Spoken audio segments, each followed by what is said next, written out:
Class में हम लोग बात करेंगे अच्छी स्थिति में द्विध्रुव के कारण वैद्युत विभव का व्यंजक। अभी जैसे हम लोगों ने पढ़ा था अच्छी स्थिति में वैद्युत क्षेत्र की तीव्रता का व्यंजक, उसी प्रकार से हम लोग पढ़ेंगे अच्छी स्थिति में वैद्युत विभव का व्यंजक। अंतर क्या होता है, वैद्युत क्षेत्र की तीव्रता जो होती है वो सदिश राशि होती है और वैद्युत विभव जो होती है एक अदिश राशि होती है। तो यहाँ पे दिशा का कोई भी बोध नहीं होगा। तो यहाँ पे उसी क्रम में हम लोग बात करते हैं कि हमने यहाँ पे एक वैद्युत द्विध्रुव ले लिया। यहाँ पे हम लोगों ने एक वैद्युत द्विध्रुव ले लिया, इस बी और ए, इनका मध्य बिंदु ओ है, तो इसकी दूरी क्या होगी, इस अल्प दूरी 12 होती है तो एल एल भागों में बांट दिया, तो ये माइनस क्यू हो गया, ये आपका प्लस क्यू हो गया। अब क्या करना है कि यहाँ पे कोई बिंदु एक पी है जिस पर हमको विभव वी क्या करना है, ज्ञात करना है। तो जो मध्य बिंदु से कितनी दूरी पे है, आर दूरी पे है। तो जब ये मध्य बिंदु से कितनी दूरी पे, आर दूरी पे है, तो बिंदु ए से इसकी दूरी कितनी हो जाएगी, आर माइनस एल, और बिंदु बी से इसकी दूरी कितनी हो जाएगी, आर प्लस एल हो जाएगी।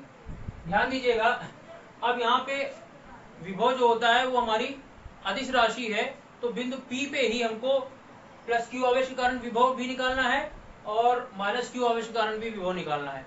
तो प्लस क्यू आवेश के कारण बिंदु पी पे विभव क्या हो जाएगा, V1, और माइनस क्यू आवेश के कारण कितना हो जाएगा, V2 हो जाएगा।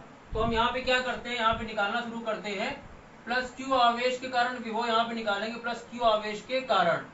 तो जब प्लस क्यू आवेश कारण निकालेंगे तो ये बिंदु आवेश का ही काम कर रहा है। तो बिंदु आवेश के लिए यहाँ फार्मूला कौन सा लगेगा, V = 1/4πε0k Q upon R square, sorry R square नहीं था, वहां पे R था। तो यहाँ पे क्या आ जाएगा, V = 1/4πε0k Q upon R यहाँ पे आ जाएगा। तो यहाँ पे इसके आधार पे यहाँ पे हो जाएगा V1 = 1/4πε0k, प्लस क्यू आवेश है तो Q हो जाएगा, और यहाँ पे हो जाएगा R माइनस एल, क्योंकि यहाँ दूरी है R माइनस एल। अब माइनस क्यू आवेश के कारण अगर यहाँ पे बात करोगे, माइनस क्यू आवेश के कारण, तो यहाँ पे हो जाएगा V2 = 1/4πε0k, और ये हो जाएगा minus Q upon R plus L.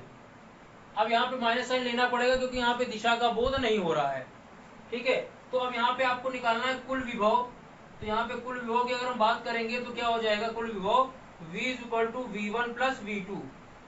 तो यहाँ पे आ जाएगा V1 दिया गया 1/4πε0k Q upon R minus L, और प्लस ये हो जाएगा 1/4πε0k minus Q upon R plus L. तो यहाँ पे कॉमन हो जाएगा 1/4πε0k, Q कॉमन हो जाएगा, बचेगा 1/R minus L minus 1/R plus L हो जाएगा यहाँ पे। अब इसका क्रॉस मल्टीप्लाई करा देंगे, जैसा कि मैथमेटिक्स के थ्रू आप लोग जानते हैं। तो ये आपका आ जाएगा V = 1/4πε0k यहाँ पे, और Q हो जाएगा, और ये यहाँ हो जाएगा R plus L minus R minus L, और यहाँ पे हो जाएगा R plus L, R minus L हो जाएगा R square minus L square. तो ये आ जाएगा V = 1/4πε0k, Q हो जाएगा, ये हो जाएगा R plus L minus R plus L upon R square minus L square. तो यहाँ से R और R क्या हो जाएगा, कैंसिल हो जाएगा। तो ये आ जाएगा V = 1/4πε0k, और ये हो जाएगा Q × 2L upon R square minus L square. इतनी बात उम्मीद है समझ में आ गई होगी। तो ये जो तुम्हारा Q × 2L है, ये आपका बन गया P, क्या बन गया, P। और यहाँ पे भी वही कॉन्सेप्ट लगाएंगे कि R जो दूरी है बहुत बड़ी है, L जो है बहुत ही अल्प दूरी है, तो एल स्क्वायर बहुत कम हो जाएगी। तो R की तुलना में अगर इसको हम घटाते हैं तो उसके R के ऊपर कोई प्रभाव नहीं पड़ेगा। तो चूंकि यहाँ पे क्या हो जाएगा, L = लेस देन R है, तो यहाँ पे क्या कर देंगे, एल स्क्वायर को क्या मान लेते हैं, निग्लेक्ट कर देते हैं, यहाँ पे निग्लेक्ट कर लेते हैं, यानी नगण्य मान लेते हैं। तो इस स्थिति में क्या हो जाएगा, जब इसको हम नगण्य मान लेते हैं, तो नगण्य मानने की स्थिति में यहाँ पे क्या आ जाएगा, V = 1/4πε0k और P अपॉन R स्क्वायर। ये हमारा हो गया बिंदु आवेश के कारण वैद्युत विभव का व्यंजक। ध्यान दीजिएगा क्या आ गया, बिंदु आवेश के कारण हमारा अच्छी स्थिति में वैद्युत द्विध्रुव के कारण जो हो गया हमारा ये व्यंजक आ गया। तो उम्मीद है कि ये चीज आपको समझ में आ गई होगी। इसी में एक होता है, ये अच्छी स्थिति में हम लोगों ने निकाला था। अब आता है निरक्षी स्थिति में। इस तरीके से निरक्षी स्थिति में वैद्युत क्षेत्र की तीव्रता का व्यंजक निकाला था, उसी प्रकार से निरक्षी स्थिति में हम लोग वैद्युत विभव का व्यंजक भी निकाल देते हैं। तो देखते हैं क्या होगा निरक्षी स्थिति में वैद्युत विभव का व्यंजक हमारा क्या आता है, उसके बारे में भी थोड़ा सा समझ लेते हैं। तो निरक्षी स्थिति में जब हम वैद्युत विभव की बात करते हैं, यहाँ पे तो जरा ध्यान से समझिएगा क्या होगा कि यहाँ पे हमने डायग्राम बना दिया। निरक्षी स्थिति यहाँ पे हमने ले ली और ये हमारा बिंदु O है, इससे ये L और ये हमारा हो गया -Q +Q, और इससे जो है हमने R दूरी पर बिंदु P पर हमको विभव यहाँ पे निकालना है। ठीक, अब +Q आवेश के कारण और -Q आवेश के कारण भी विभव क्या होगा, यहाँ पे अदिश राशि है तो इसी बिंदु P पर ही क्या होगा, V1 होगा, और इसी बिंदु P पे V2 भी होगा। अब हमने आपको जैसे बताया था पाइथागोरस ट्रिक से, अगर ये R है ये L है तो ये दूरी हमारी हो जाएगी √R² + L², और ये भी हो जाएगी R² + L² अंडर रूट में हो जाएगी।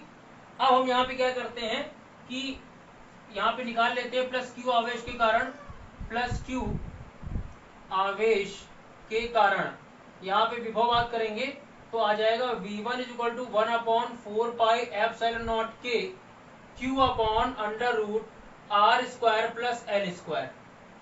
और अगर इसी में हम लोग -Q आवेश के कारण बात करते हैं, -Q आवेश के कारण अगर विभव की बात करते हैं तो V2 = आ जाएगा 1/4πε0K -Q/√R² + L²। ठीक है, तो यहाँ पे माइनस लग जाएगा। अब यहाँ पे कुल विभव निकालना है बिंदु P पे, तो कुल विभव यहाँ निकालना है बिंदु P पर, तो आ जाएगा V = V1 + V2। तो यहाँ पे देखेंगे V1 क्या है, 1/4πε0K Q/√R² + L², और -1/4πε0K Q/√R² + L²। दोनों वैल्यू समान है और माइनस साइन लग गया तो यहाँ पे V = क्या आ जाएगा, 0 आ जाएगा। तो इससे मतलब ये निकल के आता है कि निरक्षीय स्थिति में जो वैद्युत विभव का व्यंजक होता है वो कितना आता है, 0 आता है। तो इसी के साथ हम लोगों ने ये भी पढ़ लिया कि वैद्युत द्विध्रुव के कारण अच्छी और निरक्षीय स्थिति में वैद्युत विभव का व्यंजक जो होता है वो क्या होता है। अब अगर बात करते हैं आगे के टॉपिक के बारे में, तो हम लोग अब पढ़ेंगे कि समविभव पृष्ठ क्या होता है, विभव प्रवणता क्या होती है, और विभव प्रवणता और वैद्युत क्षेत्र की तीव्रता में संबंध। तो ये टॉपिक जो है हम लोग नेक्स्ट वीडियो में पढ़ेंगे। आज के लिए इतना ही।